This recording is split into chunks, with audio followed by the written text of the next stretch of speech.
Et je me suis rendu compte au fur et à mesure des années que ce qu'on nous demandait, c'était de baisser les prix et de baisser la qualité pour faire des produits toujours plus déséquilibrés, toujours moins bons, qui contenaient de plus en plus d'additifs. J'ai vu des cas fréquents où on fabriquait de la confiture de fraises, notamment sans utiliser de fraises du tout. J'ai moi-même acheté, alors ça se produit et ça se vend en Italie par exemple, des boîtes de conserve de graines de fraises, ce qu'on appelait les akènes, les petites graines qui étaient en périphérie de la fraise. Donc on a acheté ça pour faire le petit marqueur dans des assemblages de sucre, de colorants, de jus de sureau concentré, et pour faire croire que le produit était une confiture de fraises, alors qu'en fait, il n'y avait pas un gramme à l'intérieur. J'ai importé des quantités astronomiques de miel chinois, tout en sachant que ce n'était pas du tout du miel, que c'était juste un assemblage de sucre.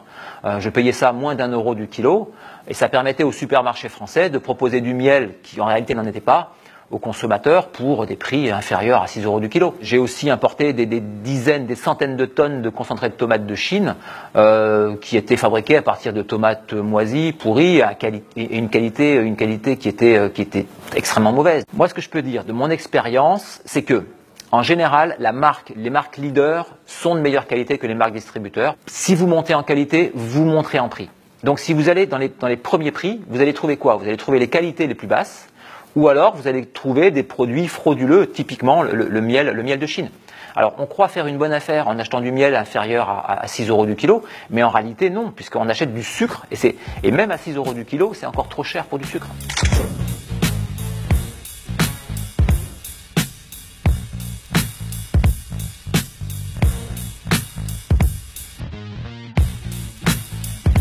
Par exemple, dans le jus d'orange, on a un additif qui s'appelle un auxiliaire technologique qui s'appelle le diméthicone. Cet additif sert pour les jus reconstitués, notamment les jus d'orange, à avoir un produit qui soit plus souple, plus moelleux en bouche. Donc ça fait un produit plus brillant, plus rond. Donc c'est un bien plus joli produit. Donc on rajoute jusqu'à 10 mg par litre de diméthicone. Ce diméthicone sert aussi dans les huiles de friture pour éviter les projections. Donc la plupart des fast-food, par exemple, utilisent de l'huile de friture avec du diméthicone à l'intérieur. Mais le plus drôle, c'est que ce diméthicone est reconnu comme cancérigène, et en plus, ce diméthicone est utilisé, son application principale est comme agent anti-poux et volumisateur dans les shampoings.